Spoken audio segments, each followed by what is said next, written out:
Answer সদস্যদের হামলায় গুরুতর আহত হয়ে ধামেকে সমন্বয়ক হাসনাত।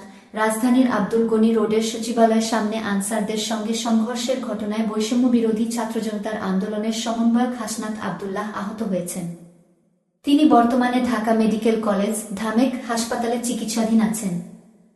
রোববার 25শে আগস্ট রাত 11:30টার দিকে ধামেক হাসপাতালের জরুরি বিভাগের আবাসিক চিকিৎসক আর.এস.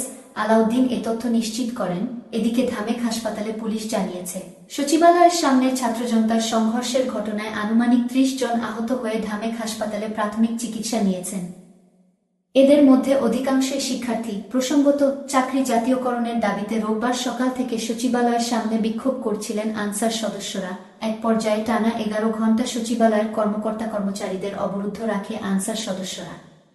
এরপর ছাত্র জনতার ও প্রশাসনের ধাওয়া-পাল্টা ধাওয়ার পর সম্মিলিত প্রতিরোধের মুখে পালাতে শুরু করে আনসার সদস্যরা।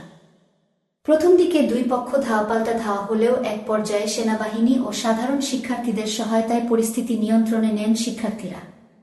এ ঘটনায় 2-1 করে প্রায় 30 জন আহত হন।